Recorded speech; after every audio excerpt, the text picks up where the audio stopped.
काफी दिन बाद हमारे प्रधानमंत्री मोदी जी 15 अगस्त को लाल किले पर दिखे, जहां पे उन्होंने लगभग पौने 2 घंटे का भाषण दिया।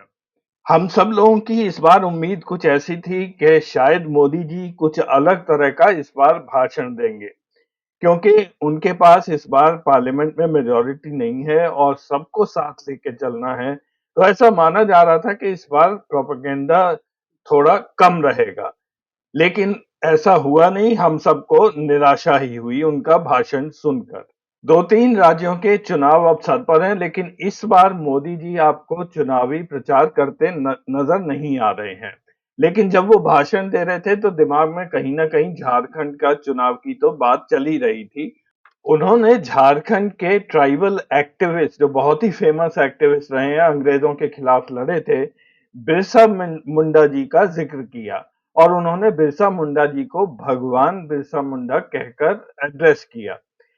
लेकिन कहीं पर कुछ गड़बड़ ज़रूर है, क्योंकि जब आप इतने बड़े व्यक्ति का आप रेफरेंस दे रहे हैं, तो कहीं आपको फैक्ट्स पढ़कर आना चाहिए। यहाँ पर गलती शायद मोदी जी के स्पीच राइटर्स की है। मोदी जी ने अपने भाषण में ये कहा कि बिरसा मुंडा जी 1857 की जो फर्स्ट वॉर ऑफ इंडिपेंडेंस थी, उससे पहले ही अंग्रेजों से लड़ते आए थे। हालांकि बिरसा मुंडा जी का जन्म 1875 में हुआ और वो 24 साल की आयु में अंग्रेजों के खिलाफ लड़ते हुए मारे गए थे। 15 अगस्त की इस बार स्पीच सुनकर मोदी जी से काफी निराशा हुई और दुख भी हुआ। वो काफी कंफ्यूज से नजर आ रहे थे, थके हुए नजर आ रहे थे, और उनका जो पुराना रूप था उसके आसपास वो बिल्कुल भी नजर नहीं आए। और मोदी जी का जो ये मेंटल और फिजिकल स्टेट है, उसका असर हमारी जो बीजेपी की प्रेजेंट सरकार है या एनडीए की, उस पर सीधा सीधा असर होते हुए दिख रहा है। मोदी जी के नेतृत्व में एनडीए की सरकार किस तरह से दिशाहीन होती जा रही है, इसका उदाहरण आपने लोकसभा के बजट बजट सेशन में देख ही लिया था। अब आखिरी दिन जब सेशन था, शायद उसी दिन ये वक्फ बिल इंट्रोड्यूस किया गया था। लोकसभा में इस बिल को स्पीयरहेड कर रहे थे हमारे पार्लियामेंट्री अफेयर्स मिनिस्टर किरण रिजिजू। उन्होंने सुबह ये कहा कि हम ये बिल लोकसभा में पास करा लेंगे, क्योंकि वहां पर एनडीए की मेजॉरिटी है। लेकिन दोपहर बाद जब वो दोबारा आए संसद में, तब उन्होंने ये बिल के बारे में कहा कि हमने इसे पार्लियामेंट्री कमेटी को रेफर कर दिया है। ये केवल ये दिखाता है कि सरकार का अपने पार्टनर्स के साथ कोई कोऑर्डिनेशन नहीं है। एक और बिल की मैं यहाँ जल्दी से बात कर दूं, ब्रॉडकास्ट बिल, जो कि सरकार ने कुछ सेलेक्ट स्टेक होल्डर्स को ये भेजा था। ये कौन से स्टेक होल्डर हैं, उसकी लिस्ट आज तक नहीं आई है। ये बहुत ही ड्रैकोनियन बिल है, खतरनाक बिल है। इसमें हम और आप जैसे सोशल मीडिया यूजर्स और यूट्यूब और ओटीटी प्लेटफॉर्म के जो भी इंडिपेंडेंट क्रिएटर्स हैं, जो कंटेंट बनाते हैं, उनको रेगुलेट करने का ये बिल सरकार लाना चाहती थी। लेकिन किसी वजह से सरकार ने फिर से ये चुपचाप विथड्रॉ कर लिया है। लेकिन इसका ये मतलब नहीं कि वो दोबारा इसे लेके नहीं आ सकते हैं। तो खतरा अभी बना हुआ है। तो एक कंफ्यूज सरकार, एक डरी हुई सरकार अपने को बचाने के लिए कुछ भी कर सकती है, किसी भी हद तक जा सकती है।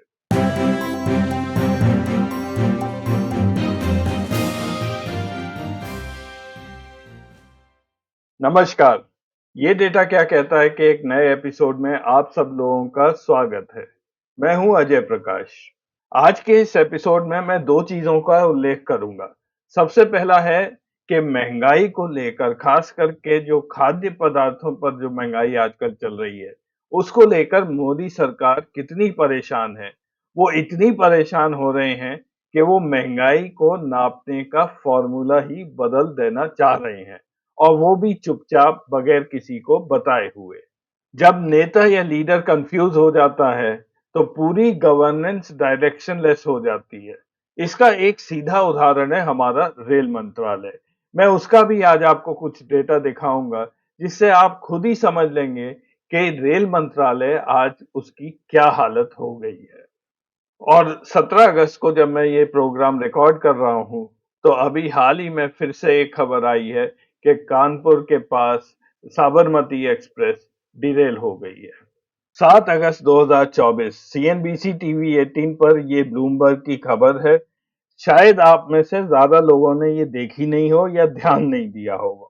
इस खबर में ये लिखा है कि भारत सरकार एक पैनल का गठन करने जा रही है Ministry of Statistics and Programme Implementation के अंदर, और उनका ये काम है कि वो देश का जो महंगाई का इंडेक्स है, जिसको कंज्यूमर प्राइस इंडेक्स बोलते हैं, उसका अध्ययन करें, और जो वेटेज उन्होंने फूड कैटेगरी को दिया हुआ है, उसको कम करें, जिससे कि सीपीआई या कंज्यूमर प्राइस इंडेक्स जो बढ़कर दिखता है, वो नीचे आ जाए। फिलहाल सीपीआई में जो वेटेज है फूड का, वो 45.86% है, आधे से थोड़ा कम। और ऐसा माना जा रहा है कि सरकार इसको 8 परसेंटेज पॉइंट से कम करना चाहती है, यानी कि इसको 37% के आसपास लाना चाहती है। इस ग्राफ में मैंने कंज्यूमर प्राइस इंडेक्स और फूड इन्फ्लेशन इंडेक्स ये दोनों प्लॉट किए हैं। Consumer price index food inflation मिलाकर दिया जाता है। ये डेटा जनवरी 2023 से लेकर जुलाई 2024 तक का है, लगभग 1.5 साल का। एक बात यहाँ पर नोट करने वाली है कि फूड इन्फ्लेशन इंडेक्स जो यहाँ मैंने पीले कलर की लाइन में दिखाया है, ये हमेशा पिछले 1.5 साल में सीपीआई कंज्यूमर प्राइस इंडेक्स से ज्यादा ही रहा है। तो ये एक चिंता का विषय मोदी सरकार के लिए बना रहा है। फूड प्राइसेस कंट्रोल में नहीं आ रही हैं। सबसे ज्यादा इन्फ्लेशन फूड का जुलाई 2023 में था, ये 10.5% हो गया था। उस समय हमारा इन्फ्लेशन 7.4% था। उसके बाद आप देखेंगे कि निरंतर फूड इन्फ्लेशन 7, 7.5%, 8 इसके आसपास बना हुआ है, और सीपीआई 5, 5.5 के आसपास बना रहा है। अभी जुलाई में एकदम से फूड इन्फ्लेशन 5% पर नीचे आया, तो उसका इफेक्ट आप हमारे इन्फ्लेशन पर देखेंगे, वो 3.5% गिर गया। तो इसका सीधा मतलब है कि फूड इन्फ्लेशन एक बहुत बड़ा कंपोनेंट है हमारी सीपीआई को डिटरमिन करने के लिए या डिफाइन करने के लिए। एक संवेदनशील सरकार का कर्तव्य होता है कि वो बैठकर खाद्य पदार्थों पर जो महंगाई चल रही है उसको कम करने के प्रयास करते, उसको स्टडी करते और क्या प्रॉब्लम्स हैं, क्योंकि इन्फ्लेशन तभी होता है जब किसी चीज की शॉर्टेज होती है। तो जिन जिन चीज की शॉर्टेज है हमारे देश में खाने की चीजों की, उस पर महंगाई निरंतर बढ़ती जा रही है, जिससे मध्यम वर्ग हमारा, लोअर मिडिल क्लास और गरीब लोग परेशान हैं। लेकिन मोदी जी हैं। उन्हें रियलिटी से कोई मतलब नहीं, असलियत से नहीं। उन्होंने ये फिगर देखा और ये बोला कि किसी तरह इस पीली लाइन को नीचे ले आओ। यानी कि महंगाई जैसी मर्ज़ी हो, लेकिन डेटा इस तरह से दिखाओ कि महंगाई कम लगने लगे। और एक चीज़ और मैं यहाँ पर आपको बता दूँ कि जहाँ तक खाद्य पदार्थों का सवाल है, फूड इन्फ्लेशन का, तो ये फूड इन्फ्लेशन हमारे गाँव में ज़्यादा है। गाँव में फूड एंड बेवरेजेस का इन्फ्लेशन 5.47% है, ये जुलाई 2024 का डेटा है, और अर्बन इन्फ्लेशन 4.46 है। लगभग 1% प्राइसेस हमारे गाँव में खाने की चीज़ों की बढ़ती जा रही हैं। तो हमारे गाँव में रहने वाले लोग जो ज़्यादातर गरीब होते हैं, उनकी परेशानियाँ निरंतर बनी रहेंगी, और शहरों से ज़्यादा उन पर अफ़ेक्ट हो रहा है। कंज्यूमर प्राइस इन्फ्लेशन इंडेक्स निकालने के लिए हमारी सरकार ने 6 मेजर कैटेगरीज डिफाइन की हैं। सबसे पहला है फूड एंड बेवरेजेस, जिसको वेट दिया है 45.86% का। उसके बाद पान टोबैको इंटॉक्सिकेंट्स, ये कैटेगरी है। Clothing and footwear, housing, fuel and light, और अन्य सभी मिसलेनियस एक ग्रुप है। मिसलेनियस ग्रुप का वेटेज है 28.31%। तो सबसे बड़ा बॉक्स यहाँ पर फूड एंड बेवरेजेस का है। इसका सीधा सीधा ये मतलब है कि अगर खाने या खाद्य पदार्थ की प्राइस बढ़ती है, उससे affect consumer price inflation index पर सबसे ज्यादा पड़ता है। तो मोदी सरकार ये चाहती है कि फूड एंड बेवरेजेस का जो इंडेक्स है वो 45.86% से घटा दिया जाए। यहाँ पर मैंने एक एक्सपेरिमेंटेशन किया है। मैंने 8% पॉइंट से फूड एंड बेवरेजेस का वेट घटा दिया है और वो अन्य जगह एडजस्ट किया है। चलिए इससे देखते हैं क्या होता है इन्फ्लेशन इंडेक्स पर। ऐसा करने से सीधे सीधे फूड एंड बेवरेजेस इन्फ्लेशन एकदम से नीचे आ जाता है। 8.36 की जगह वो 7.38 और 7.7 के बीच में आ जाता है, डिपेंडिंग के हम वेट्स दूसरी जगह कैसे एडजस्ट करते हैं। और जनरल इन्फ्लेशन ये 5% के नीचे आ जाता है। अगर बेस्ट केस लेंगे तो ये 3.5% से 4 के बीच में भी आ जाता है। तो नंबर्स का जोड़ तोड़ कुछ इस तरह से किया जा रहा है कि फूड इन्फ्लेशन या महंगाई अपनी जगह बनी रहेगी, लेकिन कंज्यूमर प्राइस इंडेक्स वो 3.5-4% पर आ जाएगा, जिससे हमारा जो जीडीपी है ग्रोथ रेट वो भी ज्यादा दिखने लगेगी और दुनिया में हमारी वाहवाही हो जाएगी। हम शायद तीसरे नंबर की इकोनॉमी और जल्दी बन जाएंगे। अब मैं आज के दूसरे टॉपिक पर बात करूंगा। ये है रेल मंत्रालय को लेकर, जो सबसे ज्यादा कंफ्यूज्ड इस समय दिख रहा है। रेल हादसे हर हफ्ते हो रहे हैं। अश्विनी वैष्णव जी कोई स्टेटमेंट नहीं देते हैं और ये भी नहीं बता रहे कि इन हादसों को कम करने के लिए रेलवे का क्या प्लान है। मैंने अभी 2 हफ्ते पहले एक एपिसोड किया था जिसमें मैंने ये बताया था कि किस तरह से धीरे धीरे पिछले 2-3 सालों में रेलवे ने सेकंड क्लास स्लीपर के जो डिब्बे हैं वो मेल एक्सप्रेस ट्रेन में, सुपरफास्ट ट्रेन में बहुत कम कर दिए हैं। उसकी जगह 3 टायर एसी के डिब्बे लगा दिए गए थे। एज अ रिजल्ट क्राउडिंग होने लगी, रिजर्व डिब्बों में अनरिजर्व पैसेंजर्स भरने लगे और इसको लेकर काफी ज्यादा ये चर्चा बनी रही है और अश्विनी वैष्णव इस बारे में भी कुछ नहीं बोलते हैं। 9 जुलाई 2024 को इकोनॉमिक टाइम्स में ये खबर जरूर छपी है कि भारतीय रेल अब 10,000 नॉन एसी कोचेस मैन्युफैक्चर करेगा अगले 2 साल के अंदर। अब ये एक तरह का यू टर्न है। पहले तो आपने 2-3 सालों में सारे एसी नॉन एसी कोचेस गाड़ियों से हटा दिए। फेयर्स इतने ज्यादा हो गए, किराए इतने ज्यादा हो गए कि हर कोई 3 टायर एसी का किराया नहीं दे सकता। तो वो लोग बगैर टिकट लिए हुए रिजर्व कंपार्टमेंट्स में घुसने लगे। तो ये सारा जब खेल बैकफायर कर गया तो अब आप वापस जाके नॉन एसी कोचेस फिर से मैन्युफैक्चर कर रहे हैं। बाहर बैठे हुए व्यक्ति को ऐसा लगता है कि मोदी सरकार का पूरा ध्यान या अटेंशन केवल वंदे भारत गाड़ियां चलाने में ही लगा हुआ है। 5 अगस्त 2024 को कुल 51 वंदे भारत 51 वंदे भारत रेक्स सर्विस में थे, जो मिलकर 102 सर्विसेज प्रोवाइड कर रहे थे, यानी कि अप डाउन की सर्विसेज।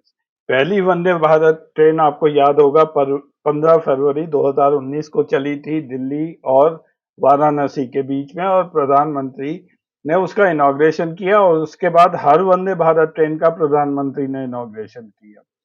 और ये भी कहा गया था उस समय कि हमारे देश में 2047 तक 4,500 वंदे भारत गाड़ियां चलने लगेंगी। और रेलवे का ये भी प्लान है कि वंदे भारत सर्विसेज धीरे धीरे शताब्दी एक्सप्रेसेस जो चल रही हैं उनको रिप्लेस कर देंगे। जनवरी 2023 में भारतीय रेल की तरफ से ये अनाउंसमेंट आया कि जल्द ही 478 478 नई वंदे भारत एक्सप्रेस ट्रेन चलने लगेंगी, जिसमें से 200 ट्रेन स्लीपर टाइप की होंगी। लेकिन फिर अभी 3-4 दिन पहले ये भी खबर आई प्रेस में कि रेलवे ने 100 वंदे भारत ट्रेन जो आगे बननी थी उनका टेंडर कैंसिल कर दिया है। खबर जो प्रेस में छपी है वो ये है कि प्राइस मैच नहीं हो पाई थी। जो वेंडर था एल्स्टॉम, उसके द्वारा लगभग 10 करोड़ प्रति गाड़ी वो ज्यादा मांग रहे थे। 200 गाड़ियों का ये 2,000 करोड़ रुपया बन जाता है। मेरा ऐसा मानना है कि अगर मोदी जी चाहते ये 200 गाड़ियां चलें तो ये 10 करोड़ प्रति गाड़ी का प्राइस डिफरेंस कुछ भी नहीं होना था, ये ऑर्डर दे दिया जाता। लेकिन कहीं पे कोई इश्यू ज़रूर आ रहा है और एक ऐसा इश्यू केरला कांग्रेस ने भी ये पॉइंट आउट किया है। केरला कांग्रेस के ट्विटर हैंडल से मैंने ये डेटा लिया है। इसमें उन्होंने वंदे भारत की राइडरशिप की स्टैटिस्टिक्स दी है 7 मई से 13 मई 2024 का। मैं आपको डिटेल में ये टेबल दिखाऊंगा, बट ये जो हरा फिगर्स आपको दिख रहे हैं, ये वो दिन है जब वंदे भारत की सीट्स नहीं भरी हैं और लाल में आप देख रहे हैं जहाँ पे सीट्स फुल हैं और वेट लिस्ट दिखाई गई है। और टेक्स्ट में केरला कांग्रेस ने कहा है कि हम वंदे भारत का जो बबल है उसको यहाँ पर प्रिक कर रहे हैं। हमारे हिसाब से वंदे भारत की ऑक्यूपेंसी 50% से ज्यादा नहीं है। ये डेटा उन्होंने आईआरसीटीसी की रिजर्वेशन साइट से लिया है, ऐसा उनका क्लेम है। उसी टेबल को मैं यहाँ जूम कर दिखा रहा हूँ। सबसे ऊपर है विशाखापट्टनम सिकंदराबाद वंदे भारत। 7 मई 349 सीट्स वेकेंट हैं। उसके बाद 500 के ऊपर सीट वैकेंसी दिखा रहा है। ये डेटा एक्चुअली उन्होंने 7 मई जिस दिन ट्रेन चलनी थी उस दिन के लिए ये कंपाइल किया है, यानी कि जिस दिन वो ट्रेन चलने लगी है 350 सीट्स उसमें वेकेंट है। भोपाल नई दिल्ली शताब्दी 426 सीट्स वेकेंट है। इसी तरह उन्होंने कई सारी वंदे भारत का यहाँ डेटा दिया हुआ है और कुछ वंदे भारत ऐसी हैं जो पूरी फुल नजर आ रही हैं और वेट लिस्ट भी चल रही है। स्वाभाविक है कि अश्विनी वैष्णव ने इस पर रिएक्ट किया। उन्होंने कहा कि मैं भी कांग्रेस की झूठ का बबल यहाँ प्रिक कर रहा हूँ। 7 मई को वंदे भारत ट्रेन की ऑक्यूपेंसी 98% थी, 98% थी और उन्होंने कहा कि साल 2024-25 में अभी तक ये 103% इसकी ऑक्यूपेंसी चल रही है। लास्ट की 2 स्लाइड दिखाकर मैं आज का ये कार्यक्रम यहाँ पर खत्म करूंगा। ये डेटा मैंने लिया है आईआरसीटीसी की रिजर्वेशन साइट से। अगस्त 27 2024 की अगर आप बुकिंग करेंगे अजमेर शताब्दी की दिल्ली कैंट से तो ये डेटा आपको दिख जाएगा। मैंने ऐसा ही किया है। यहाँ पे अजमेर शताब्दी का जो फेयर आता है चेयर कार का वो 825 रुपए है, जिसमें 125 रुपए कैटरिंग वो ऑप्शनल है। और उसी रूट पर वंदे भारत जो चल रही है उसका फेयर है 1250, इसमें 250 रुपए का कैटरिंग ऑप्शन है। यानी कि वंदे भारत फेयर शताब्दी से ज्यादा ही होते हैं और शायद इसी वजह से पैसेंजर्स पहले शताब्दी प्रेफर करते हैं कि वही डिस्टेंस वो अच्छी गाड़ी में, शताब्दी भी अच्छी गाड़ी है, उसकी भी स्पीड वंदे भारत जितनी है वो उसमें चले जाते हैं। लेकिन अभी हाल में पिछले 1 हफ्ते में मैंने ये देखा है कि कुछ सेक्शंस पर शताब्दी और वंदे भारत के फेयर में अदला बदली की गई है। दिल्ली चंडीगढ़ वंदे भारत चेयर कार 20 अगस्त 2024 को अगर आप बुक करने जाएंगे तो आपको ये फेयर वंदे भारत का 950 रुपए दिखेगा। उसी रूट पर शताब्दी का फेयर 935 है। दिल्ली लखनऊ सेक्शन पर वंदे भारत चेयर कार 1245 रुपया फेयर दिखा रहा है और शताब्दी उसी रूट पर 1240 रुपए का फेयर दिखा रही है। तो अब वंदे भारत एक्सप्रेस के फेयर्स नीचे लाके शताब्दी के बराबर किए गए या शताब्दी एक्सप्रेस के फेयर बढ़ाकर वंदे भारत के बराबर किए गए, ये मैं नहीं बोल सकता हूँ, ये पता नहीं है मेरे को डेटा। मोस्ट प्रॉब्ली शताब्दी का फेयर बढ़ा के वंदे भारत के बराबर किया गया है। तो रेल मिनिस्ट्री में कुछ ना कुछ चल ही रहा है और जो बिल्कुल भी ट्रांसपेरेंट नहीं है, हम लोगों को नहीं बताया जा रहा है। जो भी खबर मिलती है वो एक न्यूज आइटम की तरह से हमारे तक आ रही है। तो आज के प्रोग्राम में बस इतना ही। अगला एपिसोड लेके मैं फिर हाजिर होऊंगा कुछ नया डेटा लेकर। तब तक के लिए नमस्कार।